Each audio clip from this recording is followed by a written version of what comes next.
बहुत बड़े संतों का आगमन हुआ है ब्रजमंडल में। मैं चाहता हूं कि जो हमारे लाला का नाम है वो नाम उनके द्वारा रखा जावे, इसलिए तुम झटपट चलो, लेकिन गुप्त रीति से रखना होगा। मां यशोदा कहती हैं कि अरे हमने तो कोई भी कार्य बिना उत्सव के किया ही नहीं। जितने उत्सव हमने मनाए उतने उत्सव तो किसी ने मनाए ही नहीं। और ये नामकरण संस्कार हम गुप्त रीति से क्यों करें? हम ये बड़े तरीके से करेंगे। लेकिन नंद बाबा ने समझाया कि नहीं, ये नाम जो है वो गुप्त रीति से रखा जाएगा।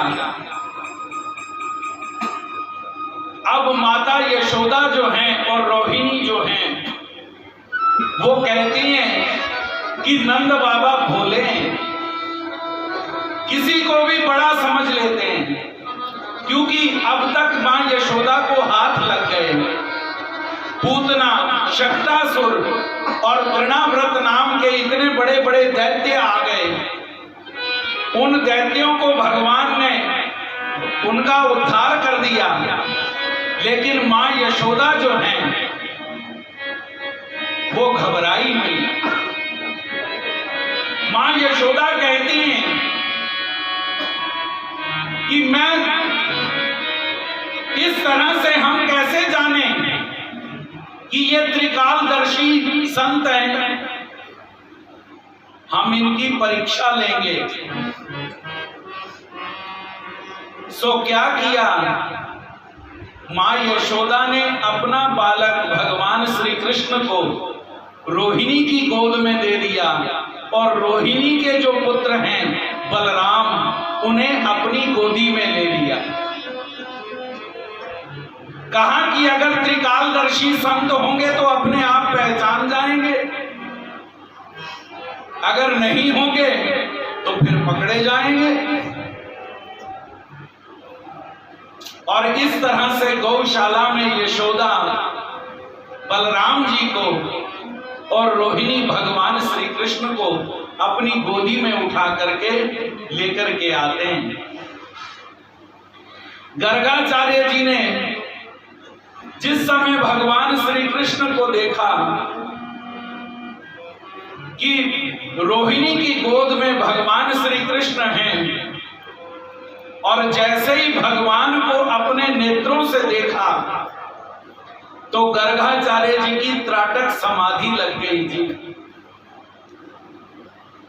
त्राटक समाधि होती है कि आंखें खुली की खुली रह जाती हैं और जीव बस देखता ही रह जाता है। रूप सलोना देख श्याम का, सुध बुध मेरी खोई। रूप सलोना देख श्याम का, सुध बुध मेरी खोई। निम कमली होई, निम कमली होई, निम कमली होई, निम कमली होई।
बलराम के नाम से लोग प्रख्यात करेंगे, इनको बलराम के नाम से जानेंगे। और एक इनका दूसरा नाम होगा, क्योंकि इनका जन्म आकर्षण से संकर्षण से हुआ है, इसलिए इनका एक नाम संकर्षण भी होगा। और इस तरह से बलराम जी का नामकरण हुआ। और अब नंबर आया भगवान का। तो भगवान का जैसे ही नामकरण करने लगे गर्गाचार्य, तो गर्गाचार्य कहते हैं जो रोहिणी की गोद में बैठे हैं, बहुनी संति नामानी रूपानी च सुप्सते गुण कर्मानुरूपाणि तान्यहं वेदनो जना। इनके बहुत नाम हैं, क्या बताऊं, इनके बहुत नाम हैं और अनेक रूपों में ये अवतार धारण करते हैं। और जैसे ही ये बात कही तो भगवान जो गोद में बैठे हुए हैं, भगवान ने अपनी आंखें बंद करके आंखें मार दी कि अभी सारा भेद खोल दोगे, अभी तो हमें वात्सल्य प्रेम प्राप्त करना है, अभी हमारे को ऐश्वर्य प्रकट नहीं करना। तो गर्गाचार्य जी आगे कहते हैं गुण कर्मानुरूपाणि तान्यहं वेदनो जनः, कि इनका नाम होगा कृष्ण। जो भी इनको देखता है वो आकर्षित हो जाता है, और जो भी इनको देखेगा वो वेदित हो जाएगा, आकर्षित हो जाएगा। इसलिए इनके बहुत नाम हैं, आगे चल करके बहुत नाम होंगे, लेकिन ये नाम जो है, ये नाम इनका कृष्ण नाम से ये प्रख्यात होंगे। बोलिए गोपाल कृष्ण भगवान की जय। और इस तरह से गर्गाचार्य जी ने भगवान का नामकरण किया। और नामकरण करने के उपरांत वो वहां से चले जाते हैं। और इधर आज माता यशोदा पहली बार भगवान श्री कृष्ण को यमुना पर स्नान करने के लिए लाती हैं। और यमुना में स्नान करने के लिए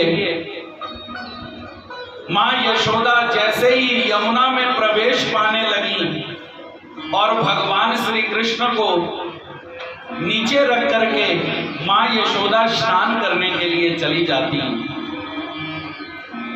आज पहली बार भगवान इस धरा पर पहली बार भगवान ने अपने श्री चरण रखे, पहली बार अपने श्री चरणों पर चरणों से इस पृथ्वी को पवित्र किया। और जैसे ही पहली बार इस पृथ्वी को पवित्र किया तो पृथ्वी देवी प्रकट हो गई। और पृथ्वी प्रकट होकर के भगवान की स्तुति करने लगी कि प्रभु मैं कितनी अभागी हूं कि यमुना महारानी ने जिस समय आपका जन्म हुआ, जन्म लेते ही आपको स्पर्शित कर लिया, जन्म कर लेते ही आपके श्री चरणों को छू लिया। लेकिन मैं कितनी अभागी हूं, मुझे 6 महीना वेट करना पड़ा, मुझे 6 महीना प्रतीक्षा करनी पड़ी कि कब मां यशोदा अपनी गोद से आपको नीचे उतारें और कब मैं आपके श्री चरणों को छू सकूं। प्रभु, आज मैं अपना बड़ा भाग मानती हूं कि आज आपने मुझे भी पवित्र कर दिया, क्योंकि पृथ्वी का भार उतारने के लिए आपका अवतार होता है। आपने मेरा भार उतारने के लिए इस धराधाम पर अवतार धारण किया, लेकिन मैं कितनी अभागी हूं, मेरे पास आपको देने के लिए कुछ भी नहीं। आप इतना बड़ा कार्य करने के लिए इस धरती पर अवतार लेते हैं, मेरा भार उतारने के लिए आप अवतार धारण करते हैं, लेकिन मेरे पास आपको देने के लिए कुछ भी नहीं। सुखदेव जी राजा परीक्षित को कहते हैं, हे राजन, उस समय भगवान श्री कृष्ण पृथ्वी को कहते हैं कि पृथ्वी,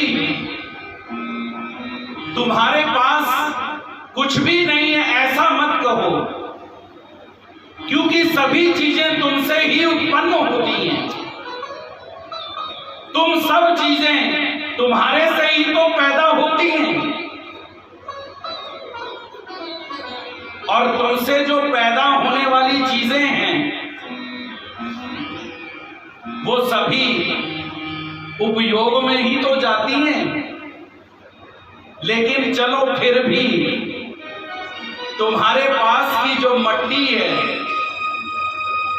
वो मट्टी ही हम खा लेते हैं। और भगवान श्री कृष्ण ने पृथ्वी को उत्साहित करने के लिए, पृथ्वी को प्रसन्न करने के लिए, हे राजन, आज मुट्ठी भरी भगवान ने मिट्टी पकड़ी और मट्टी अपने मुंह में डालनी प्रारंभ कर दी। और भगवान साथ साथ में मट्टी खा रहे हैं और साथ साथ में पृथ्वी को कह रहे हैं, मानो कि अय पृथ्वी, इससे बढ़िया पदार्थ तो और है ही नहीं, क्योंकि वो परमात्मा जो है, वो याद रखना, वस्तुओं से प्रसन्न नहीं होता, वो परमात्मा भाव से प्रसन्न होता है। जीव का भाव होना चाहिए, और भाव जिस समय आपका अच्छा होगा तो याद रखिए, वस्तु कुछ भी हो, भगवान उसे स्वीकार कर लेते हैं। भगवान गीता में स्वयं कहते हैं कि पत्रम पुष्पम फलम तोयम यो मे भक्त्या प्रयच्छति तदहं भक्त प्रहुतम अश्नामि प्रयतात्मनः। मेरा भक्त फल फूल पत्ता और कुछ भी ना हो, एक गिलास पानी ही अगर मेरे सामने रख देता है, निवेदन करता है प्रेम से, तो मैं उसे प्रेम से स्वीकार करता हूं। ऐसा श्रीमद् भगवत गीता में भगवान गीता में कहते हैं। भगवान वस्तु के भूखे नहीं हैं, और भगवान ने जैसे ही मट्टी खाई और इधर माता यशोदा जो है वो स्नान करके वापस आ रही थी, उन्होंने देखा कि कृष्ण ने मिट्टी खाई, और लाला को रोकने के लिए कहती हैं कि लाला तुमने मट्टी खाई? भगवान कहते हैं नहीं, मट्टी नहीं खाई। मां यशोदा कहती हैं फिर मुंह खोलो, मैं देखना चाहती हूं तुमने मट्टी खाई कि नहीं खाई। भगवान ने 2-3 बार ना की, लेकिन मां कहां माने। और मां ने जब ज्यादा ही जोर लगाया तो भगवान श्री कृष्ण ने, हे राजन, अपना मुंह खोला।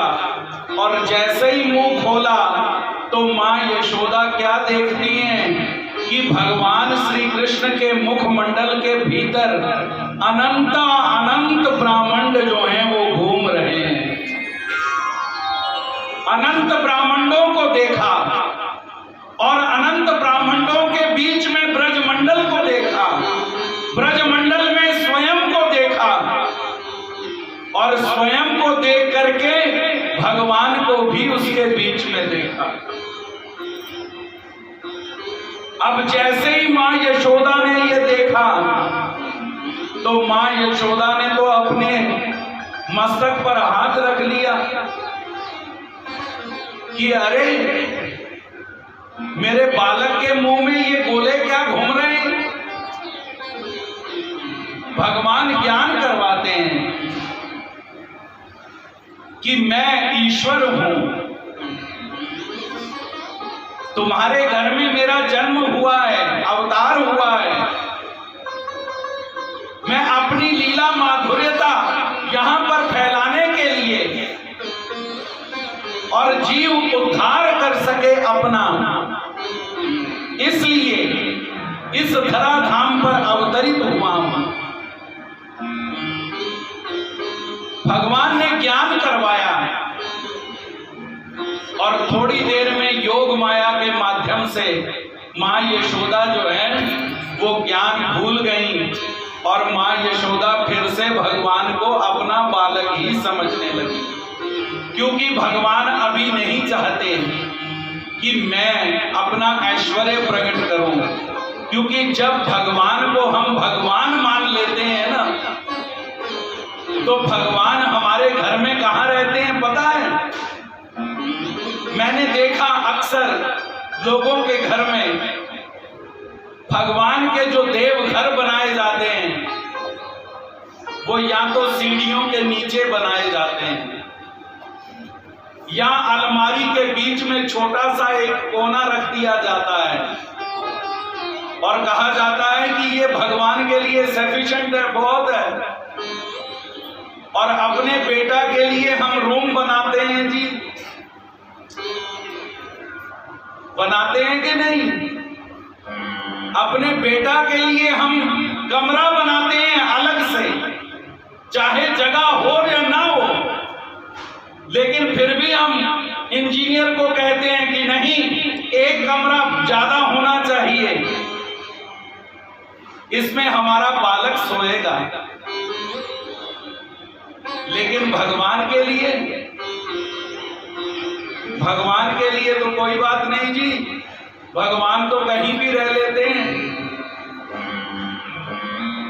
इसलिए भगवान कहते हैं कि अभी ऐश्वर्य प्रकट नहीं करना, अभी भगवान नहीं बनना, क्योंकि ब्रजमंडल में भगवान जितनी देर रहे उतनी देर भगवान ने अपने आप को भगवान नहीं कहलवाया। भगवान सबके स्नेही बने और ब्रज में तो भगवान को अपना लाला समझा जाता है, अपना समझा जाता है।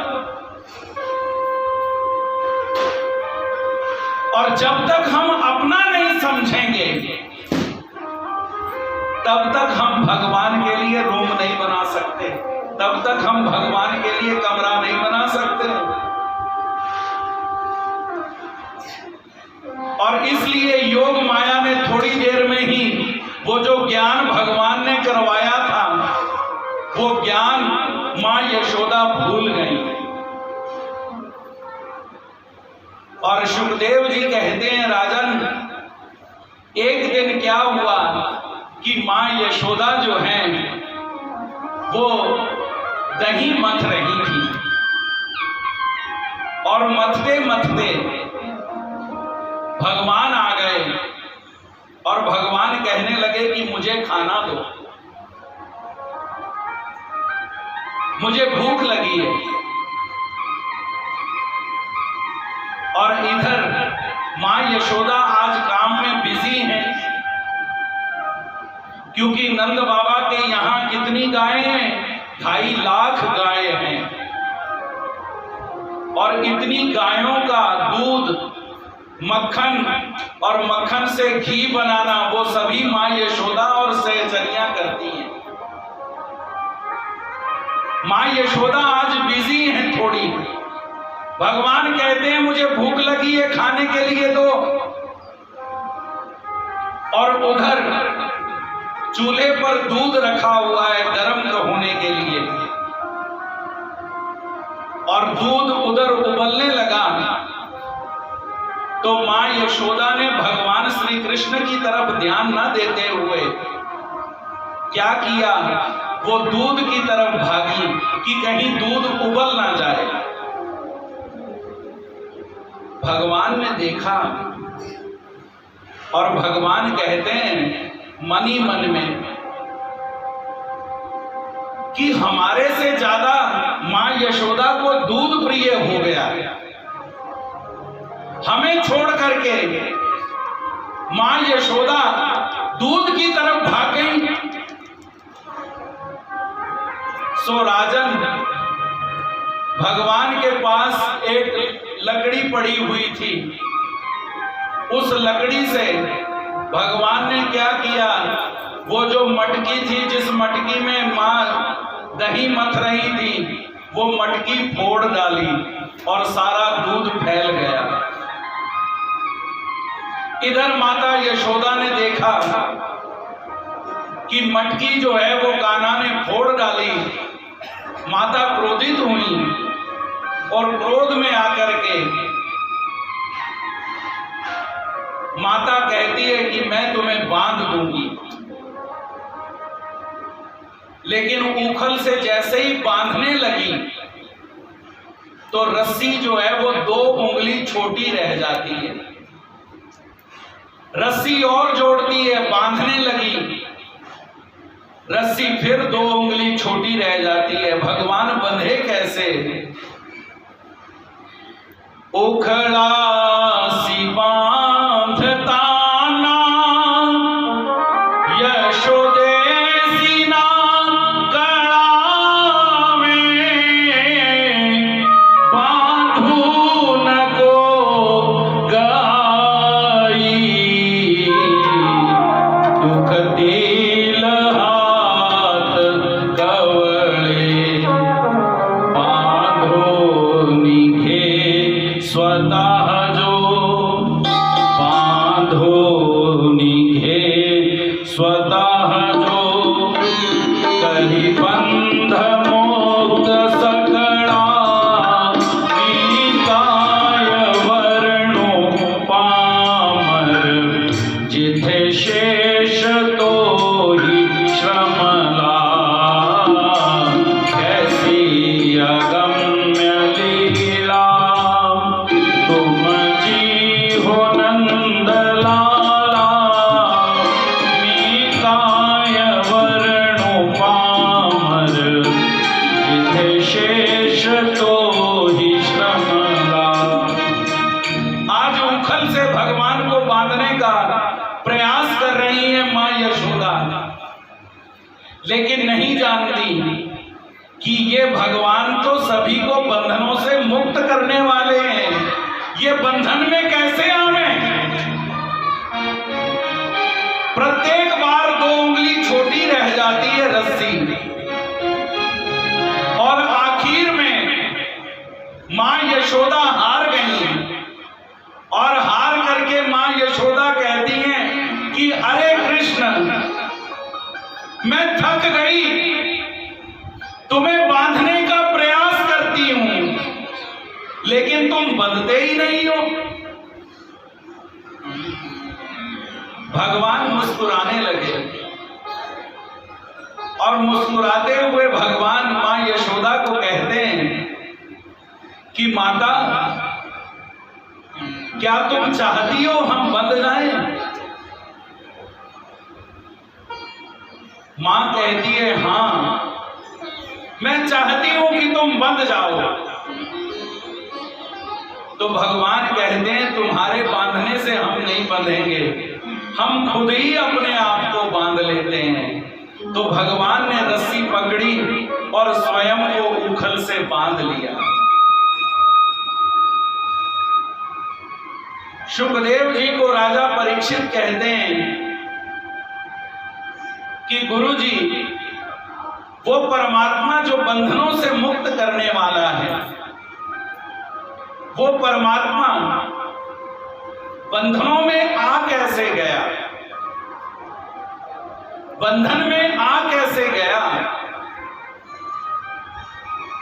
सुखदेव जी कहते हैं राजन, इसके पीछे भी भगवान की लीला का एक रहस्य है। नंद बाबा के आंगन में यमलार्जुन नाम का एक वृक्ष लगा हुआ था। 2 वृक्ष थे जिनका नाम था यमलार्जुन। कुबेर के 2 पुत्र थे, नल कुबेर और मणि ग्रीव नाम के कुबेर के 2 पुत्र थे। एक बार कैलाश पर्वत मान सरोवर पर नल कुबेर और मणि ग्रीव स्त्रियों के साथ जल विहार कर रहे थे और उधर से देवऋषि नारद निकले। और देवऋषि नारद जब निकले तो नल कुबेर और मणि ग्रीव उन्हें अभिमान था कि हमारे पिताजी जो हैं वो कोषाध्यक्ष हैं, उनके जैसा अमीर कोई नहीं, क्योंकि कुबेर जो हैं वो धन के देवता हैं। इस वजह से उनमें अभिमान आ चुका था। उस अभिमान के कारण उन्होंने संत का अपमान कर दिया, देवऋषि नारद को प्रणाम नहीं किया, वो जल विहार करते रहे। जब ये बात देवऋषि नारद ने देखी तो देवऋषि नारद जी को क्रोध आ गया और कहा कि तुम देवता होकर के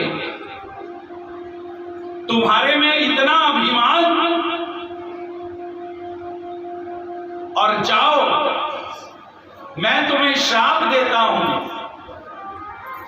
कि जिस तरह तुम इस समय नग्न अवस्था में हो, उसी तरह नग्न अवस्था में वृक्ष योनि को प्राप्त हो जाओ। अब जैसे ही शाप मिला तो नल कुबेर और मणि ग्रीव ये दोनों हाथ जोड़ करके देवऋषि नारद को कहते हैं कि हमारे उद्धार कैसा होगा।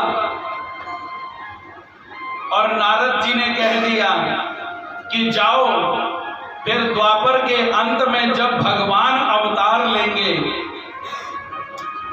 तो उनके हाथों से ही तुम्हारा उद्धार होगा। सो नंद बाबा के आंगन में यमलार्जुन नाम के वृक्ष लगे हुए थे। भगवान रेंगते रेंगते उस उखल के साथ भगवान आगे आए, निकल गए और उखल जो था वो टेढ़ा हो गया और दोनों वृक्षों के बीच में फंस गया। भगवान ने थोड़ा सा जैसे ही झटका दिया, वो दोनों वृक्ष जो थे वो नीचे गिर गए और वहां से नल कुबेर और मणि ग्रीव प्रकट हुए। उन्होंने भगवान की स्तुति करी और भगवान को कहते हैं कि प्रभु आप महान हैं, आपने हमारा उद्धार कर दिया। हम अभिमान से चूर थे और इसीलिए संत का शाप हमें प्राप्त था। आज पवित्र कर दिया, आपके हाथों हमारा उद्धार हो गया। और भगवान ने उन्हें आशीर्वाद दिया और वो अपने स्वर्गादि लोकों को प्रस्थान कर गए। अब जैसे ये वृक्ष, दो बड़े वृक्ष थे, ये नीचे पड़े तो उनका आवाज जो है वो आवाज सारे गांव में गूंजा और सभी देखने के लिए आ गए कि क्या हुआ नंद बाबा के यहां। तो क्या देखते हैं, दोनों वृक्षों के बीच में से भगवान श्री कृष्ण निकल रहे हैं। नंद बाबा ने कहा कि मां इतनी तुम कठोर कैसे हो सकती हो। मां यशोदा को डांटने लगे कि तुमने कृष्ण को बांधा क्यों। मां कहती है कि मैंने तो इसलिए बांधा कि इसने मटकी फोड़ दी। नंद बाबा कहते हैं ये तो अच्छा